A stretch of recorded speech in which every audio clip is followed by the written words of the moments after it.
Yang terhormat Bapak Ibu peserta kegiatan ini, saya dengar tadi ada dari Bimas Islam, kemudian ada dari KUA, dari para pimpinan Ormas Islam sewilayah Provinsi Kaltara. Cukup lengkap tadi penjelasan dari moderator. Pertama-tama selaku rencana Tuhan, mari kita memanjatkan puji syukur kehadirat Allah Subhanahu wa taala yang mana atas limpahan berkah dan karunia-Nya kita masih diberikan kekuatan kesehatan bisa bertemu di sini dalam acara yang cukup sakral ini karena membahas masalah keagamaan. Jadi acara ini saya anggap cukup sakral karena masalah agama ini kan masalah kepercayaan, masalah keyakinan kita semuanya. Bapak Ibu yang saya hormati, pepatah mengatakan tak kenal maka tak sayang. Karena walaupun tadi sudah diperkenalkan, mungkin saya sedikit akan memperkenalkan diri lagi. Tadi nama sudah disebutkan. Nama saya Heri Dwi Haryanto, pangkat saya Komisaris Besar Polisi. Kebetulan saya menjabat sebagai Direktur Pembinaan Masyarakat di Polda Kalimantan Utara. Saya menjabat sudah kurang lebih 4 tahun, dari tahun 2020. Sebelumnya, tapi saya di Kaltara ini sudah sekitar 6 tahun. Jadi dulu mulai dari pertama kali Polda Kaltara ini berdiri, saya masuk sini, jabatan saya Wakil Direktur Intelijen, kemudian dipercaya menjadi Direktur Pembinaan Masyarakat. Saya asli Jawa, Bapak Ibu sekalian, dari Jawa Tengah. Mungkin Bapak Ibu sekalian kalau pernah mendengar Candi Borobudur, asal saya dari situ, dari Kabupaten Magelang.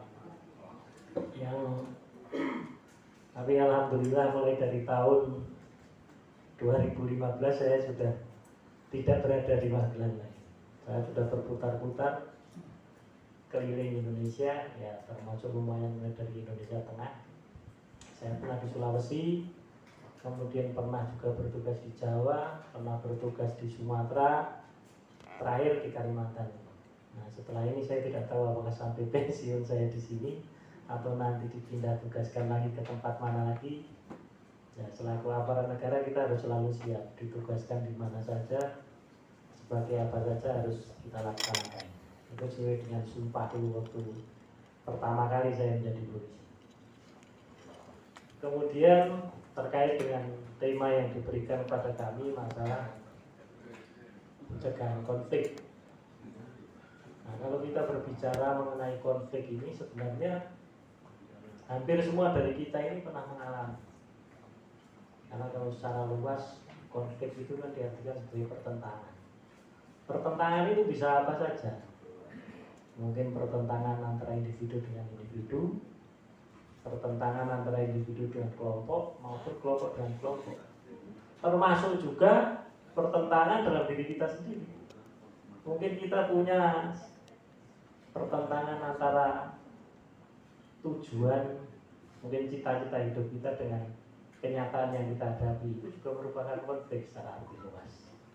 Nah, jadi sebenarnya pemahaman masalah konflik ini kita semuanya sudah paham apa itu sebenarnya disebut konflik.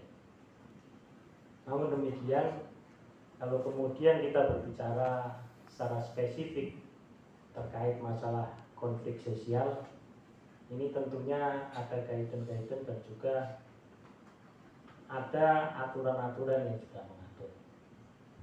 Negara telah mengeluarkan Undang-Undang Nomor 7 Tahun 2012 terkait masalah penanganan konflik sosial.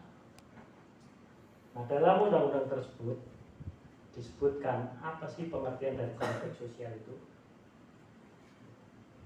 Di situ disebutkan bahwa konflik sosial adalah perseteruan dan atau benturan fisik dengan kekerasan antara dua kelompok masyarakat atau lebih yang berlangsung selama waktu tertentu, kemudian berdampak luas yang mengakibatkan ketidakamanan dan desintegrasi sosial sehingga mengganggu stabilitas nasional dan menghambat pembangunan nasional. Jadi yang dimaksud konflik sosial itu adalah konflik antar kelompok, bukan konflik individu dengan individu atau individu dengan kelompok, tapi konflik yang melibatkan antar dua kelompok atau lebih. Batasannya di situ. Sehingga kemudian konflik itu waktunya tertentu, kemudian dampaknya juga luas sampai mengganggu kehidupan baik itu sosial, politik maupun pemerintahan. Itu yang dimaksud dengan konflik sosial. Nah, kemudian beranjak dari pengertian tersebut, apa sih sebenarnya sumber-sumber konflik sosial yang banyak terjadi di Indonesia? Saya sebutkan banyak karena memang di Indonesia ini tidak hanya baru 1-2 kali mengalami konflik, tapi sudah berapa kali. Banyak konflik yang sudah terjadi mulai dari zaman kemerdekaan dulu, baik itu konflik bersenjata, konflik yang melibatkan kekerasan fisik, maupun konflik-konflik yang kemudian melibatkan komunal, artinya melibatkan kelompok-kelompok masyarakat itu terjadi benturan. Nah, yang pertama adalah sumber konflik itu sendiri berasal dari masalah politik, ekonomi maupun sosial budaya.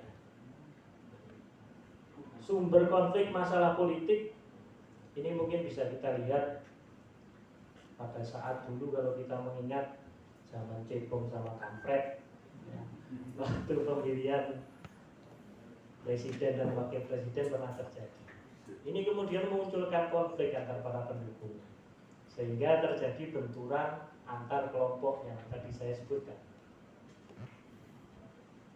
Kejadian ini memang kebanyakan terjadi di ibu kota, di wilayah Jakarta.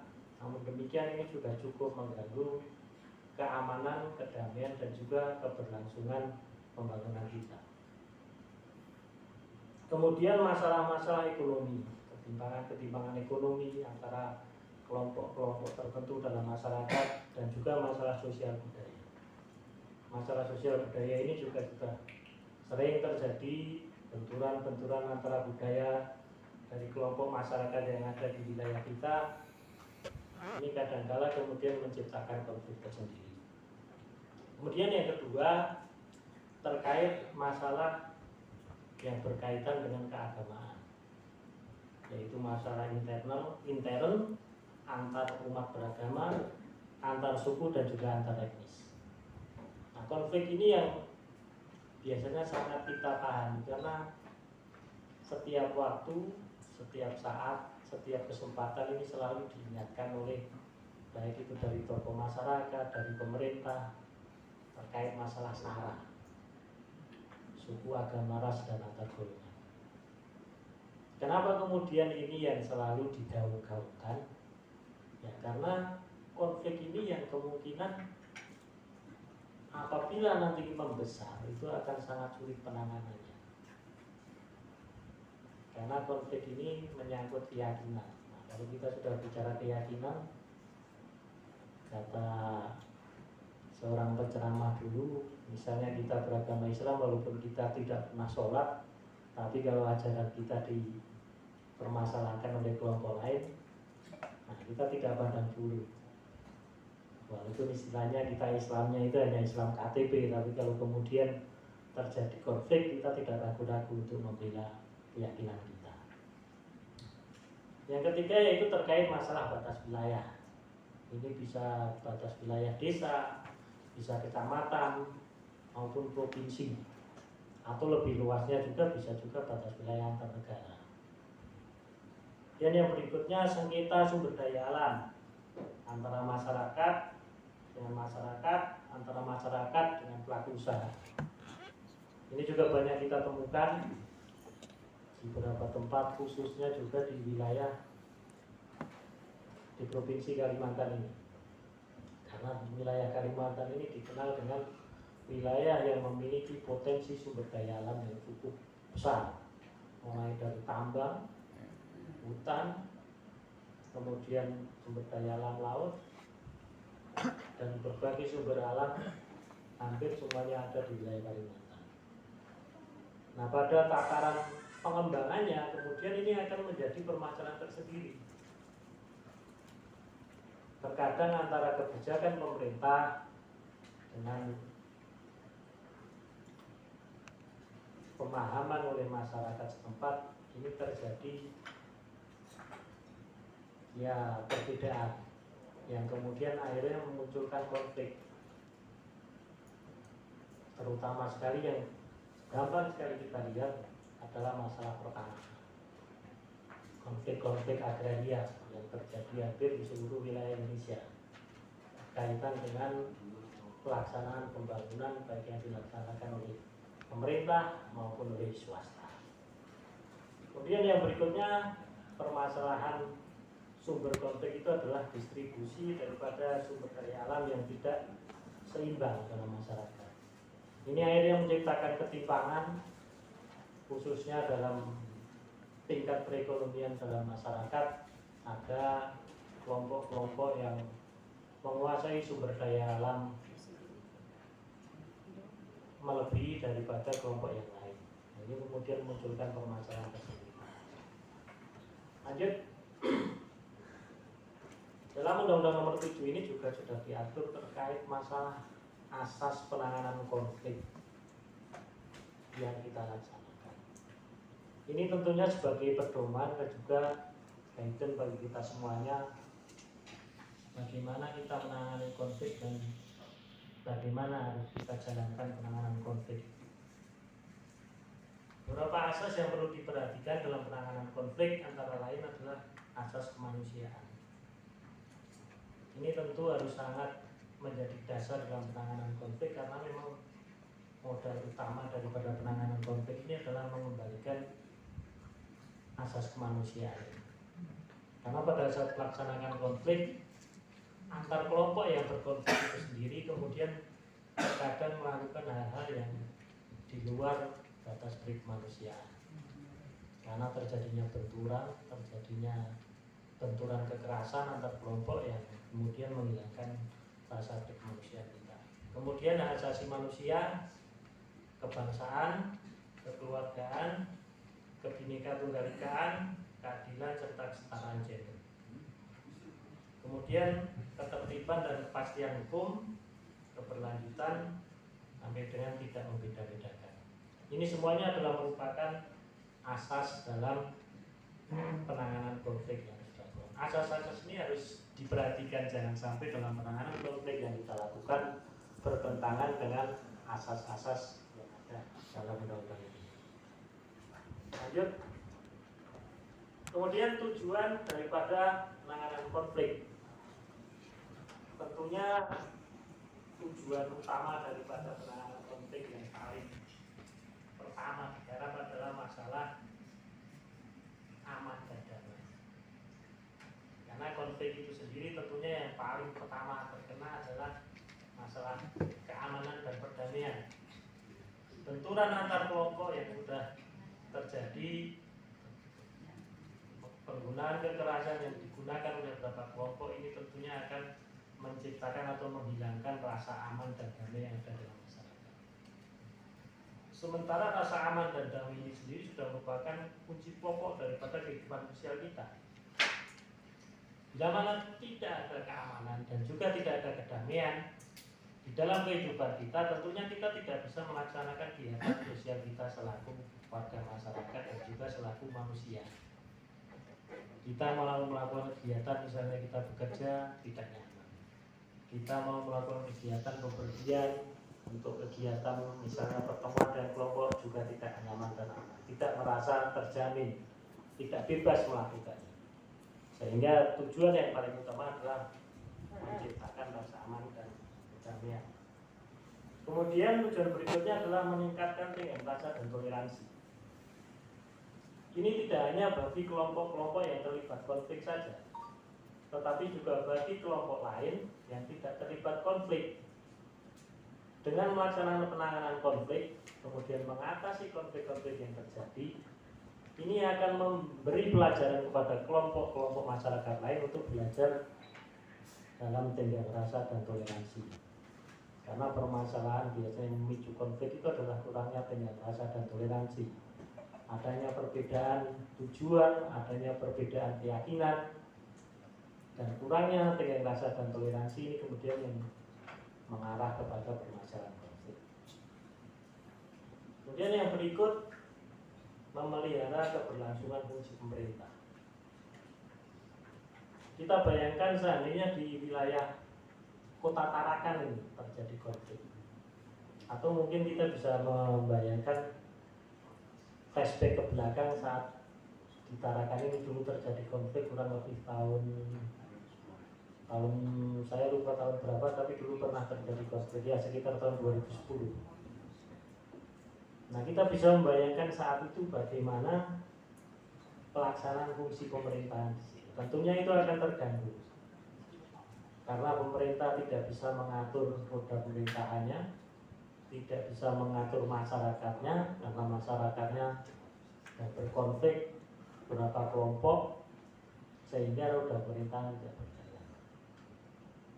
Nah, dengan dilakukannya penanganan konflik ini diharapkan keberlangsungan fungsi pemerintahan baik itu dalam melakukan pembangunan maupun kegiatan ekonomi, sosial, dan budaya ini bisa berjalan dengan baik.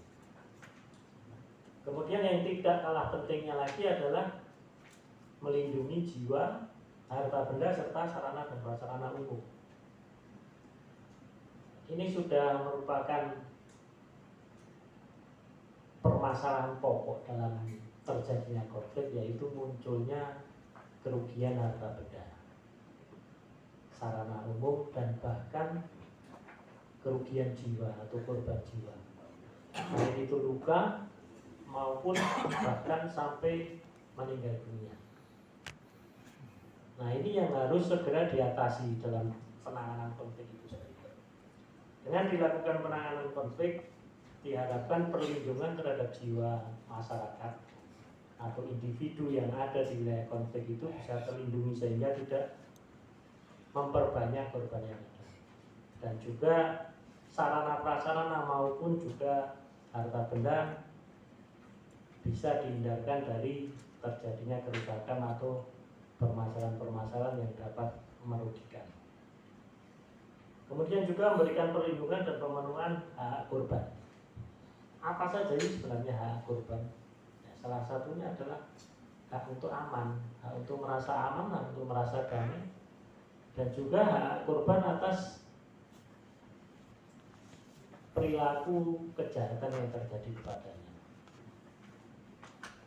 Dengan melakukan penanganan konflik, kemudian melakukan upaya-upaya hukum, menindak atau memproses para pelaku kejahatan yang terjadi dalam kegiatan ataupun kejadian konflik sosial ini akan memberikan jaminan terhadap perlindungan serta pemenuhan hak individu yang ada di situ. Kemudian yang terakhir, memulihkan kondisi fisik, mental masyarakat serta sarana dan prasarana umum. Ini kemudian masuk dalam tahap rehabilitasi, di mana setelah pasca konflik tentunya kita perlu memperbaiki sarana prasarana yang sudah rusak maupun dalam hal mental masyarakat yang terlibat maupun yang menjadi korban dalam konflik tersebut. Karena ini akan memunculkan luka tersendiri secara psikis kalau terjadi suatu konflik di wilayah. Lanjut. Selanjutnya saya akan coba untuk masuk ke permasalahan konflik keagamaan. Karena tema pertemuan ini adalah terkait masalah keagamaan, saya coba untuk masuk ke masalah konflik keagamaan. Apa sih sebenarnya definisi dari konflik keagamaan itu sendiri? Konflik keagamaan itu bisa kita definisikan sebagai perseteruan atau pertikaian baik berupa aksi damai maupun aksi kekerasan menyangkut nilai, klaim, dan identitas yang melibatkan isu-isu keagamaan atau isu-isu yang dibingkai dalam slogan atau ungkapan keagamaan. Di sini bisa kita ambil kata kunci, yaitu melibatkan isu-isu keagamaan atau isu-isu yang dibingkai dalam slogan atau ungkapan keagamaan. Jadi tidak perlu konflik itu adalah merupakan konflik agama murni. Bisa juga konflik itu adalah konflik sosial yang berlandaskan mungkin masalah politik tapi kemudian dibingkai, dibungkus, diberi merek, dikasih slogan terkait masalahnya. Mungkin Bapak Ibu sekalian bisa melihat contohnya sewaktu pelaksanaan pilkada di DKI Jakarta. Waktu itu kalau tidak salah calonnya Bapak Ahok. Nah, itu salah satu contoh konflik keagamaan yang bukan berasal murni dari masyarakat. Itu kan merupakan sebenarnya adalah konflik politik yang kemudian dibungkus, diberi label masalah agama. Agama ditumpangkan dalam masalah konflik politik itu sehingga terjadi konflik keagamaan. Lanjut. Ada mic-nya enggak?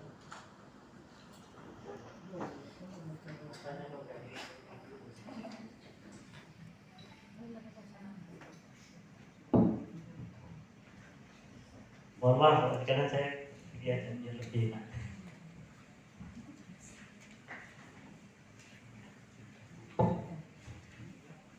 Kalau duduk itu nanti karena ini jamnya jam-jam rawan, jam sudah sore.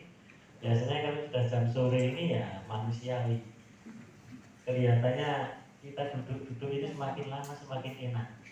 Merasakan angin dari AC sepoi makin lama makin menghilang.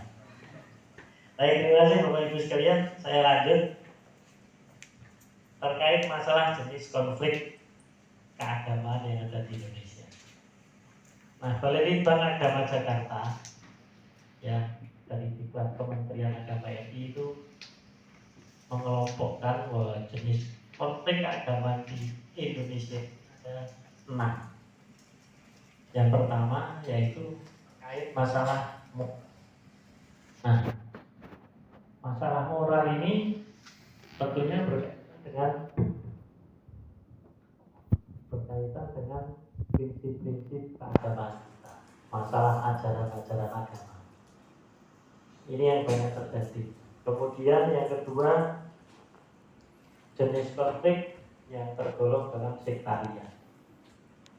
Ini kebanyakan adalah internal suatu agama, menyangkut ajaran-ajaran agama, misalnya terkait masalah penolakan ajaran Ahmadiyah, atau mungkin contohnya lagi konflik LDII. Nah, inilah merupakan konflik sektarian. Kemudian yang ketiga adalah konflik komunal. Konflik komunal ini adalah konflik keagamaan yang melibatkan masyarakat, melibatkan komunal. Banyak terjadi khususnya di wilayah Jawa. Alhamdulillah untuk wilayah kita di Provinsi Kalimantan Utara ini tidak ada terjadi. Ini biasanya terkait dengan masalah penolakan penggunaan rumah ibadah. Ini yang paling banyak terjadi di beberapa tempat, yang kemudian melibatkan massa terkait masalah penolakan penggunaan rumah sebagai tempat ibadah. Kemudian terkait politik atau kebijakan. Nah, ini terkait dengan kebijakan-kebijakan yang diambil oleh pemerintah yang berkaitan dengan masalah keagamaan. Kemudian yang kelima adalah terorisme. Mungkin ini tidak perlu dicontohkan, sudah banyak Bapak Ibu sekalian tahu masalah konflik terorisme ini. Dan yang keenam adalah jenis konflik lainnya di luar daripada 5 konflik yang di atas. Lanjut. Sebelumnya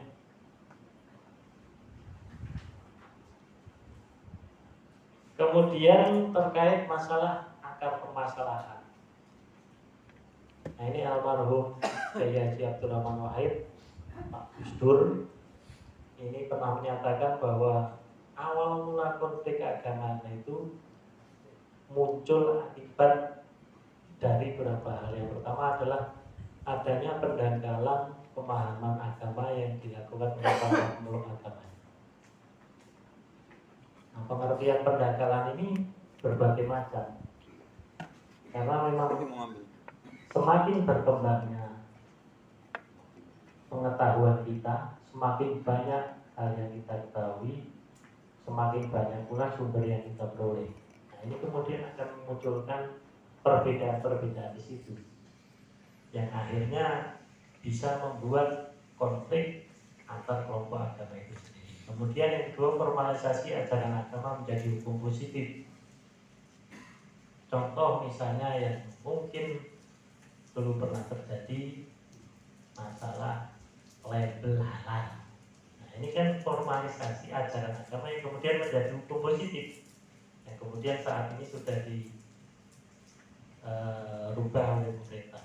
Kemudian pengaruh paham agama transnasional yang timbul ke Indonesia. Nah, di dekade akhir tahun ini memang sering terjadi berbagai banyak aliran masuk ke negara kita. Kemudian muncul paham-paham takfiri dan lain sebagainya yang kemudian memicu terjadinya konflik keagamaan di wilayah kita. Lanjut. Kemudian ada beberapa isu-isu keagamaan yang sering muncul, khususnya di negara kita di akhir-akhir tahun ini, yang perlu kita cermati bersama, perlu kita bicarakan bersama, perlu kita bahas agar bisa mendapatkan pemecahan dan juga penanganan permasalahan yang positif sehingga bisa diterima oleh semua pihak. Isu-isu itu antara lain adalah yang pertama, masalah posisi penganut agama di luar agama yang diakui oleh pemerintah. Bapak Ibu sekalian, kita paham bahwa pemerintah Indonesia itu mengakui 6 agama yang diakui secara resmi, mulai dari Islam, Katolik, Protestan, Hindu, Buddha, Konghucu. Sementara faktanya di tengah-tengah masyarakat kita banyak masyarakat yang menganut agama di luar dari 6 agama yang diakui secara resmi oleh pemerintah ini. Nah, kemudian permasalahan yang muncul adalah bagaimana kemudian pemerintah ini memberikan pelayanan kepada kelompok ini. Bagaimana kemudian pemerintah memberikan pelayanan keagamaan terhadap kelompok-kelompok yang menganut agama di luar dari agama yang diakui secara resmi oleh pemerintah. Kemudian yang kedua, masalah pendirian rumah ibadah atau tempat ibadah. Ini permasalahan atau isu yang paling sering kita dapati. Bukan hanya di luar wilayah Kalimantan Utara, di Kalimantan Utara sendiri isu ini muncul terkait masalah pendirian rumah ibadah dan tempat ibadah.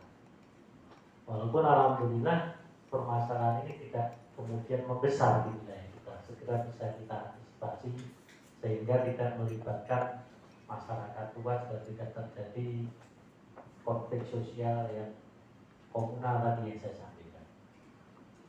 Kemudian yang ketiga, masalah kekerasan antar umat beragama, terutama sekali ini terhadap kelompok-kelompok minoritas.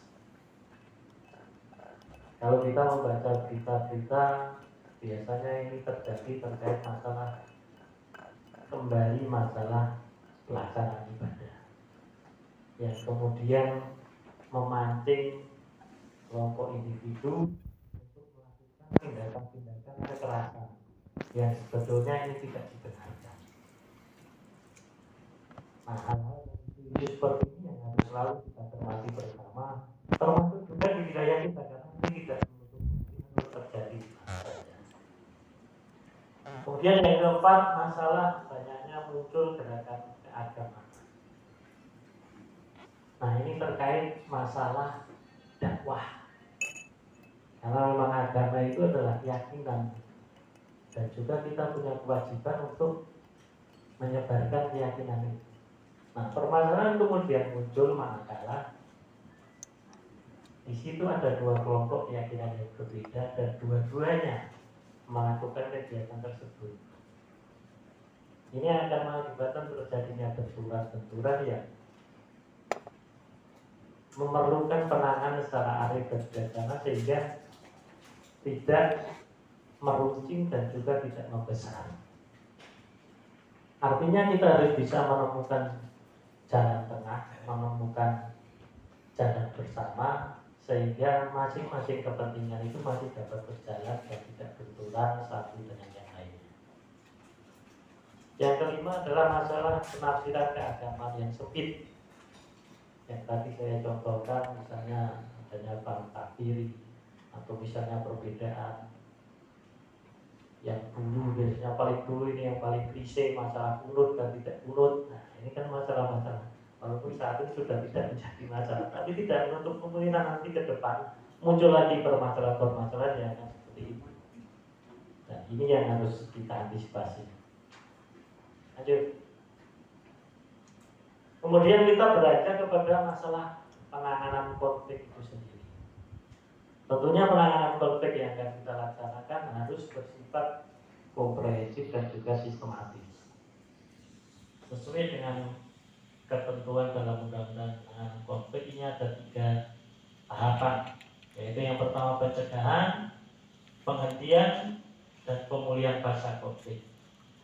Kebetulan karena sore hari ini saya diberikan tema masalah pencegahan, jadi saya hanya akan membahas satu bab saja, masalah pencegahan. Saya tidak akan melangkah ke masalah penghentian ataupun pemulihan pasca konflik, karena mungkin kalau ini disampaikan semuanya nanti waktunya bisa sampai jam 10 nanti selesai. Lanjut. Kita berbicara terkait masalah peran Polri. Apa sebenarnya yang bisa dilakukan oleh Polri untuk menangani masalah konflik ini? Yang pertama adalah kegiatan atau upaya preemptif, yaitu membina masyarakat supaya kesadaran dan ketaatan mereka terhadap hukum dan peraturan perundang-undangan meningkat. Karena tentunya kita harus memahami bahwa konflik sosial itu apabila terjadi pasti di situ akan terjadi pelanggaran hukum.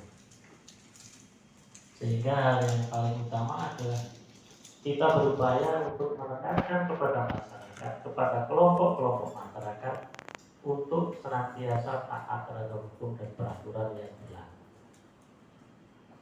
Ini juga kita lakukan dengan melibatkan para pemuka agama, para tokoh masyarakat, agar turut membantu sesama atau menciptakan suasana damai di lingkungannya.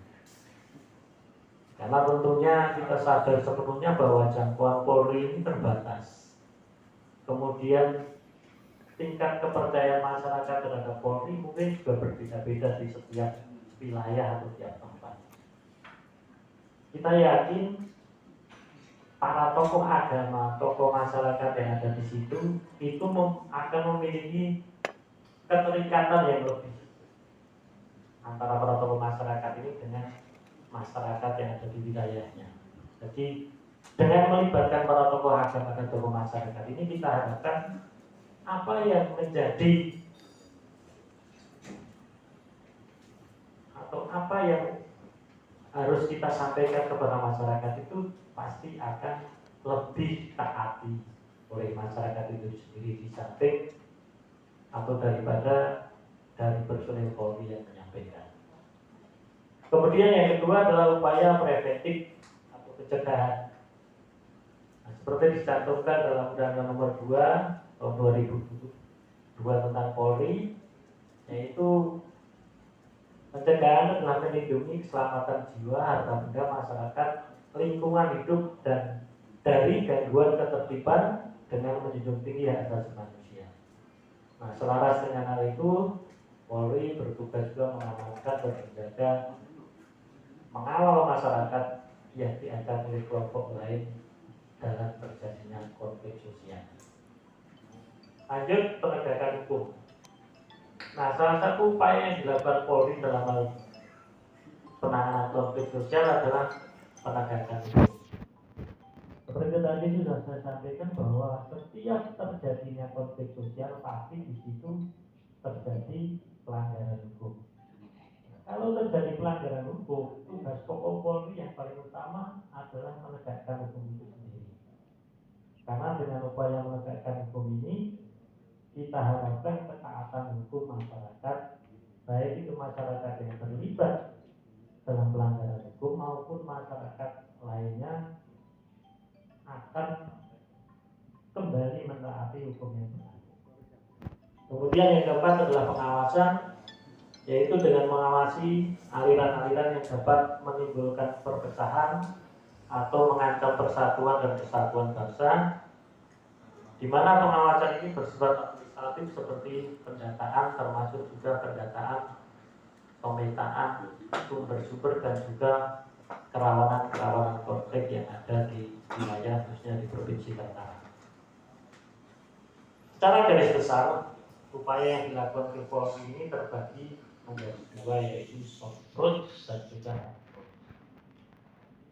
Di mana upaya soft approach yang dilakukan adalah melakukan partnership building. Bagaimana caranya? Yaitu dengan membangun kemitraan dengan masyarakat, membangun kemitraan dengan pemerintah, membangun kemitraan dengan para tokoh masyarakat yang ada. Kemudian memberdayakan perpolisian masyarakat. Nah, perpolisian masyarakat ini kita lakukan dengan dua pendekatan, yaitu pendekatan kewilayahan dan juga pendekatan kelompok sosial. Kemudian strategi yang kedua adalah hard approach, yaitu tentunya dengan melakukan penegakan hukum. Lanjut. Berkaitan dengan pelaksanaan kemitraan. Kemitraan ini merupakan kerjasama yang konstruktif dengan masyarakat atau komunitas dalam pemecahan masalah sosial, pencegahan dan penanggulangan gangguan keamanan dan ketertiban. Nah, dalam hal ini Polri selalu berupaya untuk membangun kemitraan dengan tokoh-tokoh maupun kelompok-kelompok keagamaan dan juga kelompok-kelompok masyarakat lain yang dalam membina kerukunan umat beragama cukup berperan, sehingga tujuan kita dalam menciptakan kerukunan inter umat beragama dan antar umat beragama bisa tercapai. Kemudian Polmas ini adalah istilah strategi yang digunakan Polri dalam upaya untuk membangun keikutsertaan masyarakat dalam melaksanakan tugas-tugas kepolisian. Di mana strategi Polmas ini tadi saya sampaikan ada dua, yaitu terkait masalah Polmas kewilayahan. Ini berkaitan dengan pembagian wilayah yang ada dalam pemerintahan kita, misalnya suatu desa, kecamatan, kabupaten, dan seterusnya. Kemudian yang kedua adalah Polmas kelompok atau kelompok-kelompok masyarakat yang ada, atau biasa disebut komunitas. Seperti misalnya di tempat ada komunitas motor, komunitas burung, dan berbagai komunitas yang ada di tengah-tengah masyarakat. Ini yang menjadi sasaran daripada kegiatan Polmas kita. Sehingga dengan kita melakukan upaya perpolisian masyarakat ini, baik secara komunitas maupun secara kewilayahan, kita berharap masyarakat yang ada dalam usaha tersebut bisa kita edukasi, bisa kita ajak untuk bersama membangun keamanan dan ketertiban yang ada di masyarakat. Lanjut, secara benar atau penegakan hukum ini tentunya terkait dengan pelaksanaan undang-undang pidana berdasarkan kitab undang-undang pidana yang ada maupun berdasarkan kitab undang-undang hukum acara pidana. Beberapa pasal yang terkait dengan masalah tindak pidana keagamaan, ini ada pasal 156A KUHP, pasal 175 dan pasal 175. Nah, kemudian beberapa pasal juga yang terkait dengan masalah kerusuhan sosial. Ini pasal-pasal terkait masalah penganiayaan, pencurian, kemudian pembunuhan, maupun pasal-pasal yang terkait masalah membawa sajam, seperti yaitu Undang-Undang Darurat Nomor 12 Tahun 1951 tentang penyalahgunaan senjata tajam. Nah, di samping itu kita juga melakukan upaya non penal atau restoratif justice, yaitu penyelesaian suatu tindak pidana di luar pengadilan. Ini tentunya ada batasan-batasan dan juga ketentuan-ketentuan serta kriteria-kriteria tersendiri. Mana permasalahan pidana yang bisa diselesaikan dengan restoratif justice dan mana permasalahan-permasalahan pidana yang harus diselesaikan melalui hukum atau lewat pengadilan. Lanjut. Nah, kemudian kita kembali ke masalah penanganan pencegahan konflik yang tadi. Ada 4 bidang dalam pencegahan konflik yang diatur dalam Undang-Undang Penanganan Konflik. Nah, apa saja kemudian yang dilakukan oleh Polri terkait 4 bidang itu? Yang pertama adalah memelihara kondisi damai dalam masyarakat. Nah, upaya yang kita lakukan dalam memelihara kondisi damai ini, kita senantiasa bersama-sama dengan Pemda dan juga elemen masyarakat melakukan penyuluhan kepada masyarakat terkait masalah ketaatan hukum, terkait masalah ekses daripada konflik sosial, dan juga pentingnya kedamaian dan juga keamanan di tengah-tengah masyarakat. Kemudian upaya yang kedua itu mendorong masyarakat berperan aktif dalam menyelesaikan setiap permasalahan yang berpotensi memunculkan konflik. Ini kita selalu berupaya untuk melakukan pendekatan bersama dengan tokoh-tokoh masyarakat. Kita melakukan sambat ke kediaman para tokoh masyarakat, tokoh agama, datang ke organisasi-organisasi masyarakat untuk mengajak bersama-sama dalam menciptakan kedamaian di tengah-tengah masyarakat. Kemudian yang ketiga yaitu memberdayakan peran media massa dan jejaring sosial agar situasi damai dalam masyarakat tetap terpelihara. Ini kita harapkan jangan sampai media sosial yang ada atau media-media ekstrim lainnya justru malah memancing terjadinya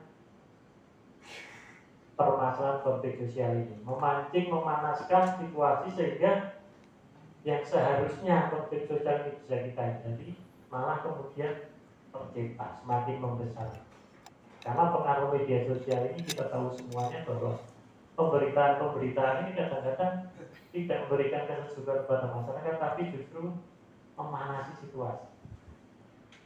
Ya, karena kita semuanya paham memang salah satu tujuan daripada media itu adalah bisnis. Nah, dari sisi bisnis, yang namanya hal-hal yang kontroversial itu biasanya baik atau menciptakan bisnis yang baik, di mana medianya kemudian bisa banyak pembacanya, bisa laku di pasaran. Kemudian meningkatkan sinergi dengan instansi terkait untuk memberikan himbauan kepada masyarakat agar tidak melanggar hukum dan tidak melakukan tindak kekerasan dalam menyelesaikan permasalahan.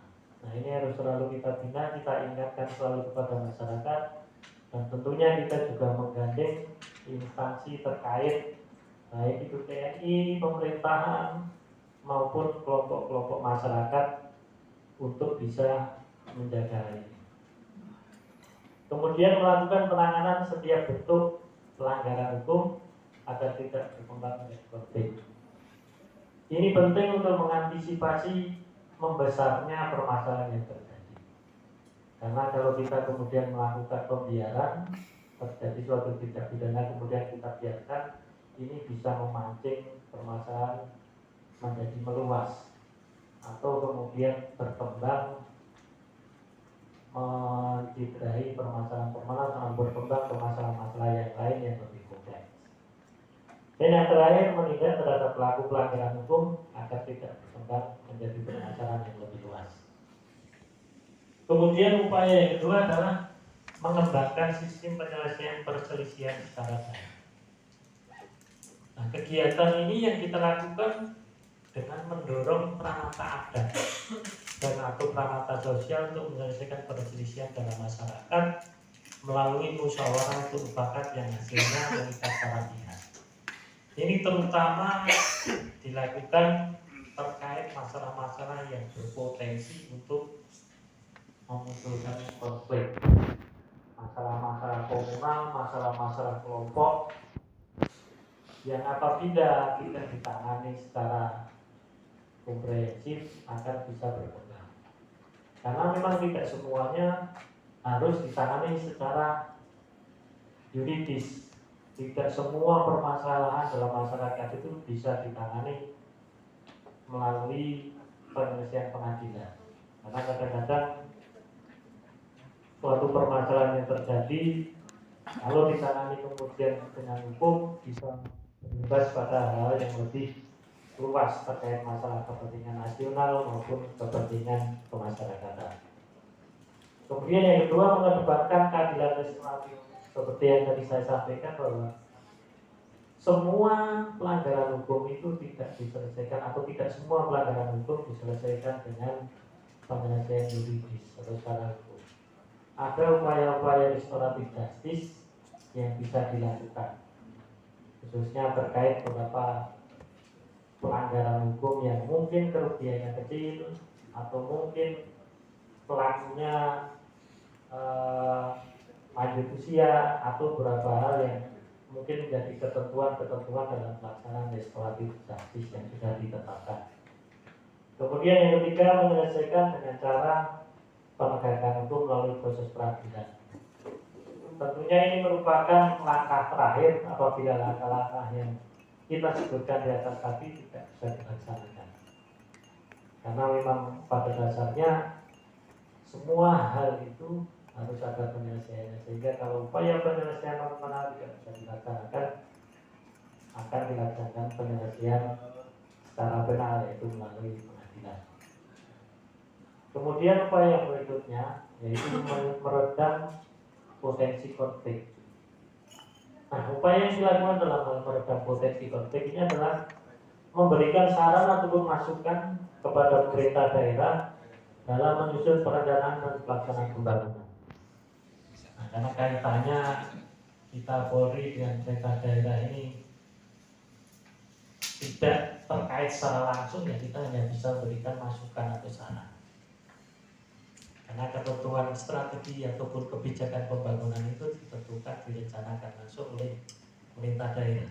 Kita hanya memberikan saran terkait masalah akses keamanannya, masalah-masalah benturan yang nanti di masyarakat dalam rangka menjaga situasi kamtipmas yang merupakan tugas pokok kita. Yang kedua, yaitu menerapkan tugas pelayanan masyarakat dengan prinsip tata kelola pemerintahan yang baik. Kita sudah berupaya untuk memperbaiki pelayanan-pelayanan Polri yang diberikan kepada masyarakat, terutama sekali pelayanan dari sisi pengurusan surat-surat, baik masalah lalu lintas, masalah SKCK atau yang lainnya. Kemudian melaksanakan fokus group discussion dalam setiap upaya menemukan solusi terhadap permasalahan yang berpotensi terjadi konflik sosial. Ini senantiasa kita lakukan. Kita sering mengundang para tokoh masyarakat, para tokoh adat dalam rangka melakukan pertemuan. Paling tidak kita mengupayakan terjadinya komunikasi antara kelompok-kelompok ini. Karena yang namanya konflik itu biasanya terjadi karena komunikasi yang tersumbat, karena permasalahan-permasalahan komunikasi yang tidak lancar. Sehingga dengan upaya-upaya pertemuan yang dilakukan, kita berupaya untuk bisa membangun komunikasi antar kelompok, membangun hubungan baik antar kelompok, sehingga diharapkan konflik-konflik yang terjadi di masyarakat bisa dieliminir. Kemudian proaktif dalam memediasi para pihak yang berkonflik agar tidak berkembang menjadi konflik sosial. Nah, ini upaya juga sering kita laksanakan, menyelesaikan permasalahan kadang-kadang terjadi permasalahan pidana yang melibatkan dua kelompok, baik itu dari suku maupun dari adat. Ini kadang-kadang kita mediasi agar diperoleh upaya penyelesaian yang bisa diterima oleh kedua belah pihak, sehingga kita bisa menghindarkan konflik yang terjadi yang berasal dari permasalahan tersebut. Kemudian membangun kemitraan dengan berbagai komunitas dalam masyarakat melalui kegiatan Polmas guna mengeliminir potensi konflik. Nah, kegiatan-kegiatan Polmas yang kita laksanakan sesuai kegiatan yang kita sampaikan selalu berupaya untuk menjalin hubungan dengan masyarakat. Kemudian yang terakhir, menegakkan hukum secara tegas dan non-diskriminasi serta menghormati hak asasi manusia. Kemudian upaya yang terakhir yaitu membangun sistem peringatan dini. Bagaimana upaya kita dalam membangun sistem peringatan dini? Karena sistem peringatan dini ini sangat penting, di mana dengan adanya sistem peringatan dini ini kita bisa melangkah lebih cepat, kita bisa mengantisipasi lebih cepat agar konflik yang mungkin bisa terjadi bisa kita hindari. Yang pertama yaitu mengoptimalkan peran jajaran Intelkam. Kalau di kepolisian itu kita mempunyai intelijen keamanan, di mana fungsinya adalah mencari informasi dan juga mendeteksi permasalahan-permasalahan yang terjadi di tengah masyarakat, termasuk juga permasalahan-permasalahan yang berpotensi memunculkan konflik di tengah masyarakat. Nah, dengan adanya upaya intelijen ini, kita harapkan sebelum terjadinya konflik kita sudah bisa mendeteksi terjadinya permasalahan di masyarakat, sehingga secara dini bisa kita selesaikan bekerja sama dengan pemerintah daerah maupun bekerja sama dengan kelompok-kelompok masyarakat untuk bisa mengantisipasi itu. Tentunya ini juga kita berkoordinasi dengan forum komunikasi intelijen daerah. Ini ada TNI, ada dari kejaksaan, ada dari pemerintahan dan lain sebagainya. Yang kedua yaitu mengoptimalkan peran Babin Kamtibmas. Bagaimana caranya? Kita sudah berupaya untuk menempatkan satu Babin Kamtibmas di wilayah atau kelurahan yang memiliki atau dinilai memiliki potensi konflik yang signifikan. Jadi walaupun Babin Kamtibmas kita ini sangat terbatas, personilnya masih sangat terbatas, di mana mungkin Bapak Ibu sekalian bisa melihat masih ada satu Babin Kamtibmas yang pegang 2 desa, 3 desa, 4 desa, bahkan ada yang pegang 6 desa. Padahal seyogianya, idealnya satu Babin Kamtibmas itu menangani 1 desa atau kelurahan saja. Tapi karena personil kita yang masih terbatas, sehingga masih banyak Babin Kamtibmas kita yang tanggung jawabnya masih terlalu luas, terlalu besar. Karena dia 1 orang pegang 6 desa, 4 desa. Nah, karena kekurangan ini kita mengupayakan menempatkan para babin ini khusus di lokasi-lokasi yang rawan konflik. Ini kita upayakan 1 Babin Kamtibmas, 1 kelurahan atau 1 desa. Artinya kita menerapkan skala prioritas sehingga kerawanan-kerawanan yang ada bisa kita mitigasi lebih awal. Kemudian yang ketiga yaitu mengoptimalkan petugas polisi RW. Ini program baru dari Polri, yaitu adanya polisi RW. Polisi RW ini merupakan pola penerapan strategi Polmas yang tadi saya sampaikan, yaitu terkait masalah Polmas kewilayahan, di mana kalau di beberapa tempat itu wilayah pemerintahan itu ada kelurahan atau desa, kemudian ada RW, kemudian ada RT. Walaupun di wilayah provinsi kita ini, khususnya di provinsi Kalimantan Utara, masih banyak wilayah yang tidak memiliki RW. Jadi dari desa itu langsung RT. Hanya ada beberapa wilayah yang sudah memiliki RW di beberapa desa atau kelurahan di Bulungan. Ya seperti baru di Bulungan, yang lainnya belum ada RW. Namun demikian kita tetap menempatkan itu dengan pertimbangan wilayah. Jadi kita buat beberapa RT, kita kelompokkan, kemudian kita berikan di situ polisi RW. Memang keberadaan polisi RW ini masih belum optimal, masih belum sesuai yang kita harapkan, karena kebanyakan dari mereka ini masih rangkap tugas. Kalau seperti Babin Kaptimas misalnya di wilayah Tarakan ini, mereka sudah full Babin Kaptimas, itu tugasnya Babin Kaptimas, satu kelurahan, satu Babin Kaptimas, dan dia kegiatannya hanya menangani kelurahan.